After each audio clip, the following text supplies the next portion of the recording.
Bien, buenas tardes. Estoy nuevamente con ustedes acá en una clase de física para el curso tercero primera de la Escuela Villanueva. En esta oportunidad vamos a comenzar a ver los sistemas de fuerzas concurrentes. Recuerden que en el video anterior vimos los sistemas de fuerzas colineales. Ahora nos toca ver sistemas de fuerzas concurrentes. Pero primero vamos a empezar por un repaso de las funciones trigonométricas. Bien, partimos de un eje de coordenadas cartesianas, eje Y, eje X. Hemos dibujado lo que sería un triángulo, un rectángulo, donde acá tenemos los 90 grados. Le hemos colocado a los catetos A, B y H a la hipotenusa. Este será nuestro cateto adyacente porque está justamente adyacente al ángulo alfa. Este será nuestro cateto opuesto porque está justamente opuesto al ángulo alfa. Entonces, vamos a encontrar las relaciones de funciones trigonométricas que ocurren en este triángulo rectángulo propuesto. Bien, la función seno de alfa, que se abrevia de esta manera, es el cateto opuesto dividido la hipotenusa. Entonces, nuestro cateto opuesto acá sería el cateto B, por eso hemos puesto B acá, dividido la hipotenusa, que sería H, le hemos puesto H, quiere decir que el seno de alfa sería B sobre H. El coseno de alfa, que sería otra función trigonométrica, lo hemos definido como el cateto adyacente dividido la hipotenusa. Cateto adyacente es A y la hipotenusa es H, por eso es A sobre H. Y la tangente de alfa la hemos definido como el cateto opuesto dividido el cateto adyacente. Entonces, opuesto sobre adyacente sería B sobre A. Bien, estas tres funciones trigonométricas básicas son las que vamos a necesitar para, digamos, nuestro tema sistema de fuerzas concurrentes. Por otro lado, también vamos a recordar la fórmula de Pitágoras para calcular la hipotenusa. En este caso sería el cateto, sería este lado del triángulo H, sería nuestra hipotenusa. Nos dice que la hipotenusa al cuadrado es la suma de los cuadrados de los catetos. Despejando, es decir, transformando este cuadrado, que es una potencia, en raíz para el otro miembro, ¿sí? Entonces tendríamos la hipotenusa igual a la raíz cuadrada de la suma de los cuadrados de los catetos. Bien, entonces, de esta manera hemos hecho un pequeño repaso acerca de las funciones trigonométricas. Bien, entonces ahora continuamos con el tema que sería descomposición de una fuerza en dos direcciones. Porque nuestro sistema de fuerzas concurrentes, tanto la parte gráfica como analítica, la vamos a resolver por el método de descomposición de las fuerzas. Para eso, en este momento les he dibujado un eje de coordenadas cartesianas, XY, y tenemos dibujada una fuerza F1. Descomponer una fuerza en dos direcciones va a significar trasladar esta fuerza hacia el eje X y trasladarla hacia el eje Y. Para eso entonces lo que vamos a hacer es, con una regla perfectamente a 90 grados, partimos de la punta final de esa fuerza perfectamente vertical hacia el eje X. De la misma manera, perfectamente horizontal hacia el eje Y, con líneas de trazo. Y acá entonces tendríamos, por ejemplo, las dos componentes a las que nos estamos refiriendo. Le vamos a poner, vamos a tratar de hacerlo con otro color. Acá tendríamos nuestra F1X, porque está justamente sobre el eje X, y acá está nuestra F1Y.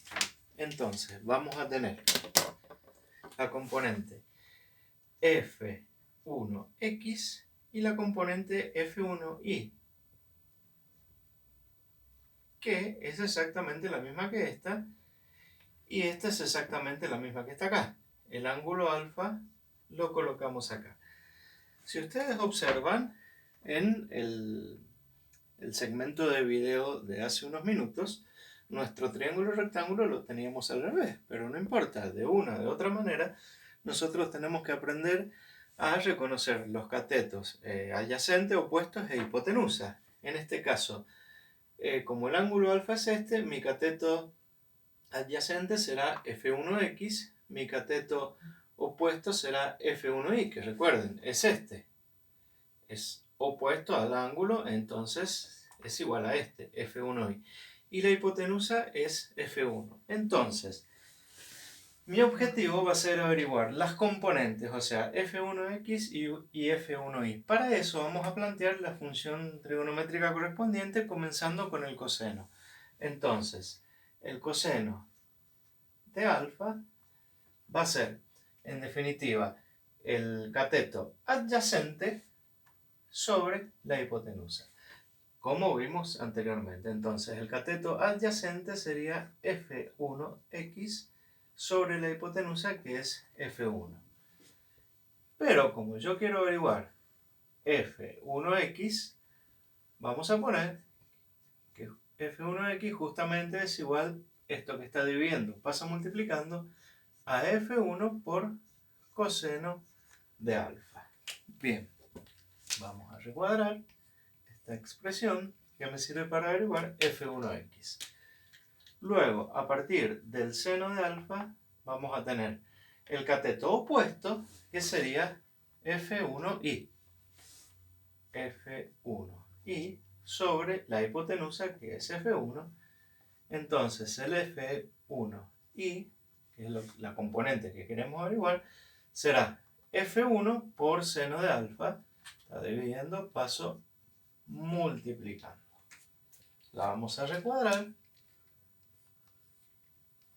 Bien, y ahí tenemos las dos componentes. Pero todavía nos falta averiguar el módulo de esta fuerza a través de Pitágoras. Entonces, por ejemplo, vamos a colocar que el módulo de la fuerza 1 va a ser igual a la raíz cuadrada de la suma de los cuadrados de los catetos. Es decir, F1 x al cuadrado más F2 y al cuadrado. Bien, esto que acá está representado mediante fuerzas, posteriormente nos va a servir para encontrar la resultante de un sistema de fuerzas concurrentes, porque acá tenemos una sola fuerza, pero después vamos a hacer por lo menos dos fuerzas, una F1 y una F2, y vamos a encontrar la resultante entre esas dos fuerzas. Ustedes pueden retroceder y ver este video las veces que quieran para tratar de recordar y entender esto de las funciones trigonométricas, que en la ejercitación directamente no vamos a colocar esto, sino que directamente vamos a partir de esto, es decir, vamos a tener que recordar que en la componente X de nuestra fuerza o de nuestra resultante posteriormente va a ir involucrada con el coseno del ángulo alfa. Y en la dirección del eje Y va a ir involucrada con el seno de nuestro ángulo alfa. Bien, eso es por ahora.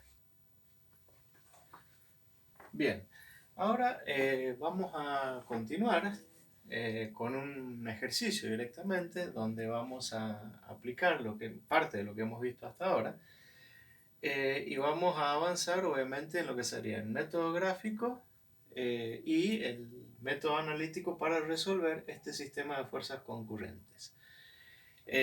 Obviamente acá tenemos este sistema ya dibujado, concurrentes porque sus direcciones en definitiva concurren a un punto, se están intersectando estas fuerzas, ¿sí?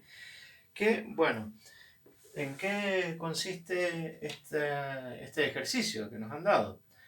Tenemos una F1 de 250 Newton, nos dice sobre el eje X, una fuerza F2 de 400 Newton con un ángulo de 30 grados respecto de ese eje X. Vamos a utilizar una escala de 100 Newton por centímetro. Quiere decir que para dibujar nuestra F1 serán 2 centímetros y medio, tal como hemos dibujado acá, sobre el eje X, porque ahí nos lo dice, y una F2 de 4 centímetros con una inclinación de un ángulo alfa. Acá vamos a corregir, no es de 30 grados, lo he realizado de 60 grados. No es de 30, de 60 entonces. Bien, ese ángulo alfa entonces es 60 grados. Bien, acá dice que el método para resolver gráficamente, que sería para encontrar la resultante, ¿sí? Acá dice hallar gráfica y analíticamente el siguiente sistema de fuerzas. Bien, pero ¿qué es lo que tenemos que averiguar? Tenemos que averiguar la resultante de ese sistema de fuerzas. Recuerden que esa resultante del sistema de fuerza, ella era aquella fuerza que reemplazaba los efectos de las fuerzas dadas, en definitiva. Para esto vamos a utilizar el método del paralelogramo. No es el único método, pero es el que vamos a utilizar. Bien, ¿en qué consiste el método del paralelogramo? Consiste justamente en proyectar la fuerza F1 a continuación de la fuerza F2, con la misma dirección, módulo y sentido que la F1. Y a continuación de F1, la F2 con la misma dirección, módulo y sentido justamente de la F2. Y después unimos el punto de aplicación de todas las fuerzas con la intersección de esas dos fuerzas que nos han quedado y ahí se traza nuestra resultante. Bien, entonces vamos a ver ese procedimiento.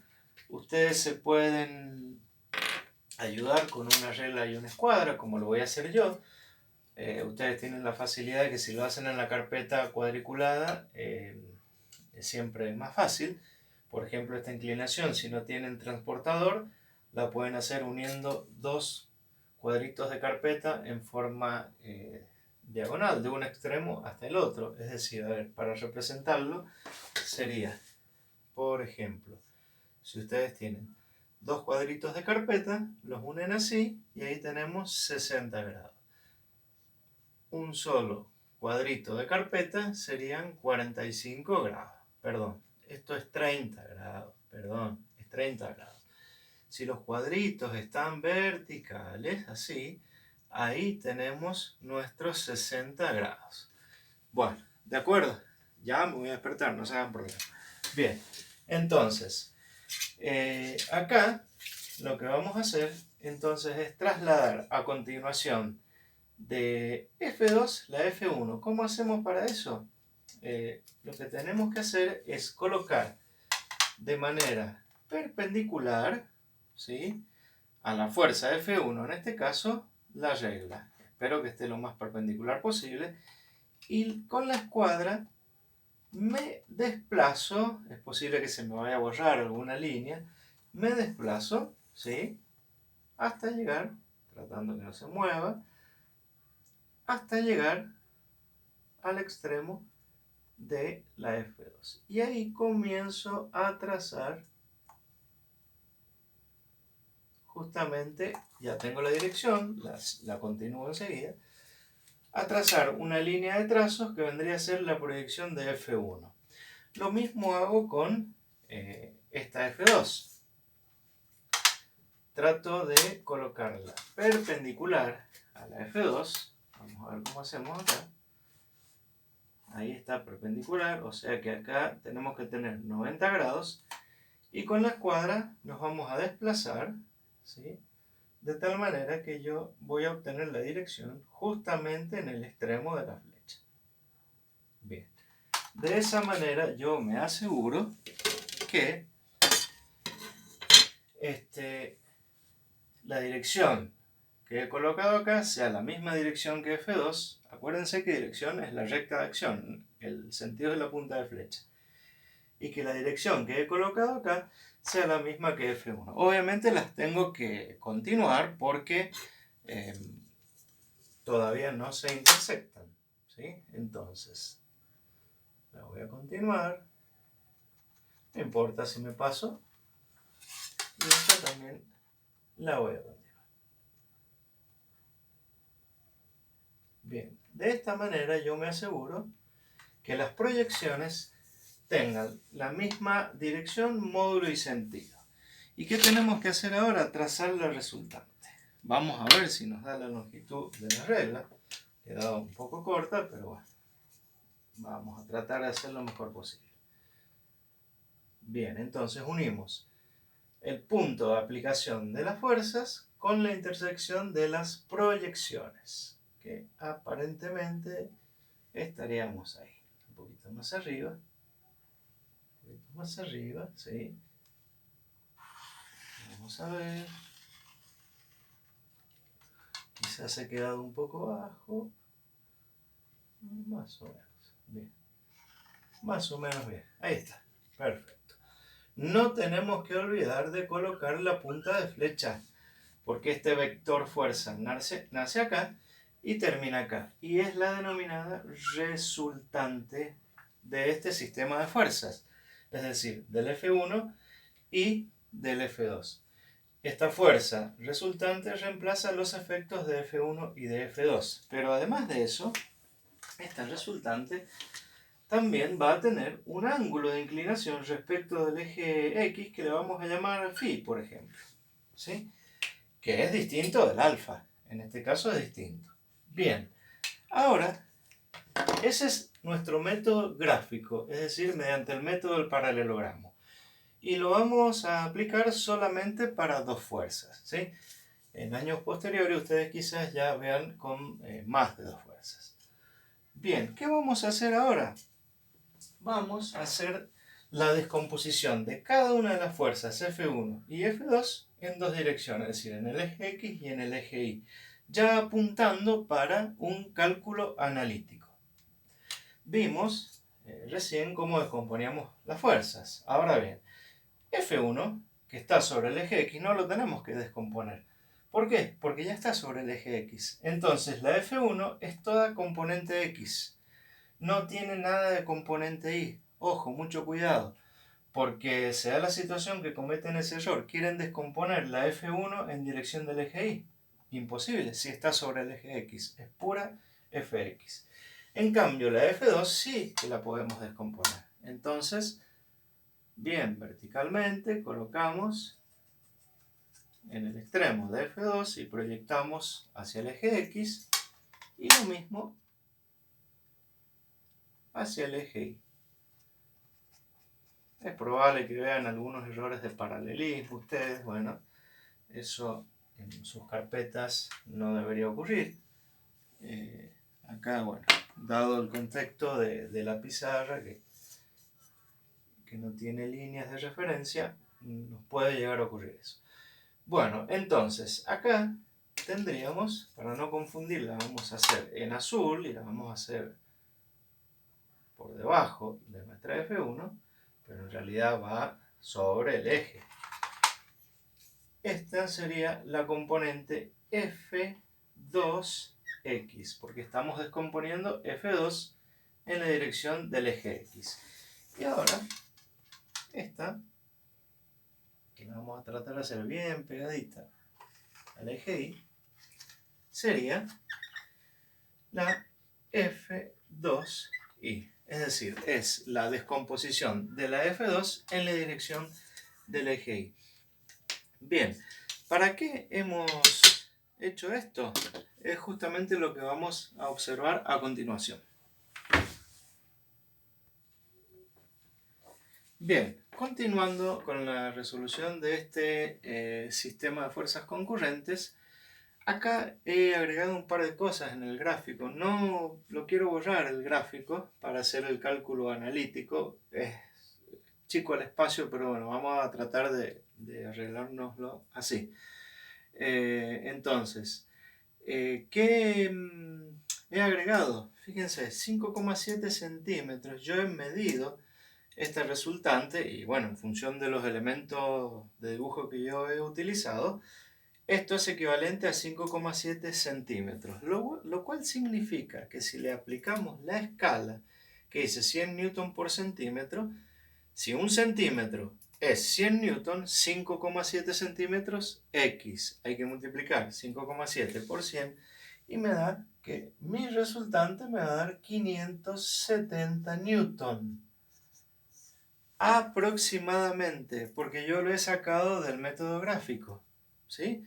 Esa es una manera para digamos, después verificar cuando lo haga analíticamente para ver si estamos encaminados en el buen resultado. Lo otro que he realizado es descompuesto en dos direcciones a la resultante, en la dirección del eje X y lo he marcado como R sub X. Y en la dirección del eje Y directamente es esta misma, F2Y, que le he colocado RI. ¿Para qué hemos hecho eso? Justamente para arrancar con el cálculo analítico. Y acá, ¿se acuerdan que yo les dije que el tema de fuerzas colineales era importante? Porque justamente es base para entender esto. Porque nosotros acá vamos a colocar primero la ecuación pitagórica para hallar la resultante que colocamos en las explicaciones anteriores. ¿Por qué? Y porque acá, si ustedes observan, me ha quedado un triángulo rectángulo, ¿sí? Entre la resultante, la R sub X y la R sub Y, que sería la misma proyectada. Entonces, analíticamente, la resultante yo la voy a calcular como la raíz cuadrada de la componente de la resultante en X al cuadrado más la componente de la resultante al cuadrado en Y. Bien, ahora bien, para eso tengo que hallar cada una de estas componentes. Entonces, mi resultante en la dirección del eje X, si yo observo acá la composición de fuerzas, ¿cuáles fuerzas apuntan hacia el eje X? O sea, están sobre el eje X, será la F1 más la F2X. Más porque fuerzas colineales de igual sentido. Entonces, más F2X. Muy bien. La F1 ya sabemos que vale 250 newton. Pero la F2X, acuérdense por lo que vimos anteriormente, las funciones trigonométricas, seno, coseno, lo que estaba en la dirección del eje X, en este caso se relacionaba con el coseno. Entonces, lo voy a colocar acá arriba para no complicar acá. La F2X, componente de la fuerza 2 en la dirección del eje X, es la fuerza 2 por el coseno de alfa. ¿Sí? Entonces, eso es lo que vendría acá. Quiere decir que mi componente en X de la resultante sería la F1 más F2 por coseno de alfa. Vuelvo a repetir, la componente F2X, que es la proyección de la fuerza 2 en el eje X, la relaciono con la función trigonométrica coseno, que es lo que hemos explicado más atrás en el video. Bien, ahora reemplazo numérico. Rx será F1, que es 250 newton, más la F2, que será 400 newton, por el coseno de alfa, que son 60 grados. Bien, y ahora lo que hago es resolver. Es decir, 250. Por empezar, a ver, vamos a indicar algunas cuestiones para la calculadora. Las funciones trigonométricas, vamos a ver si ahí se está viendo. Seno es sin, ¿sí? Indicada como sin, cos, tan. Seno, coseno, tangente. ¿De acuerdo? Entonces, yo voy a colocar 250 más 400 por cos 60. Y eso me queda 450 newton. Bien, quiere decir que tengo la componente en X de mi resultante. La Rx serán 450 newton. Bien, lo que voy a hacer ahora es colocar este valor de aquel lado para poder recuperarlo enseguida, porque vuelvo a insistir, no quiero borrar este gráfico. Entonces, mi Rx será 450 newton. Lo voy a necesitar enseguida, pero ahora, como necesito espacio, tengo que borrar esta parte para hacer la RI. Bien. Entonces, mi RI, directamente acá dijimos que es mi F2I. Porque no hay ninguna otra fuerza, porque la F1 está solo sobre el eje X. Entonces sería directamente F2I. Y ahora, La f2i también relacionándola con la función trigonométrica, lo que estaba sobre el eje y se relacionaba con el seno de alfa. Entonces en este caso f2i será f2 por seno de alfa. Quiere decir que mi RI será f2, o sea, 400 newton por seno de 60 grados. Quiere decir que mi RI será igual a 400 por sin, que sería la función seno de 60. Vamos a ver si ahí se alcanza a apreciar lo que he colocado. ¿Sí? 400 por sin de 60. Vamos a ver el resultado y me dio 346,4. Entonces, 346,4 newton. Esta será mi RI, que también lo voy a anotar acá. RI, entonces, 346,4 newton. Ustedes pueden ir pausando el video, viendo otra vez estas explicaciones las veces que quieran. Yo necesito borrar acá por una cuestión de espacio. Bien, ¿qué es lo que tengo que hacer ahora? Y bueno, aplicar justamente esta ecuación de resolución para hallar la resultante, esta ecuación pitagórica. Porque tengo ya la Rx, tengo la Ri. Entonces la aplico. Sería resultante igual raíz cuadrada. Y aquí yo le voy a colocar un paréntesis. No es porque sea necesario acá matemáticamente, sino porque en la calculadora, según la calculadora que tengan, si no le colocan ese paréntesis, el resultado va a ser erróneo. Sería 450 al cuadrado, no vamos a poner la unidad, más 346,4 al cuadrado. Lo vamos a resolver de esta manera. Entonces, ya se los muestro en la calculadora. Raíz cuadrada, paréntesis, 450 al cuadrado, más 346,4 al cuadrado, cierro paréntesis. Bien, ahí me he ido un poquito para atrás, pero les muestro el principio. Fíjense. Ahí tendríamos, entonces, raíz cuadrada, paréntesis, 450 al cuadrado, más 346,4, y ahí voy a seguir escribiendo. En esta calculadora, en otra calculadora hay que fijarse si tiene alguna otra función para realizarla.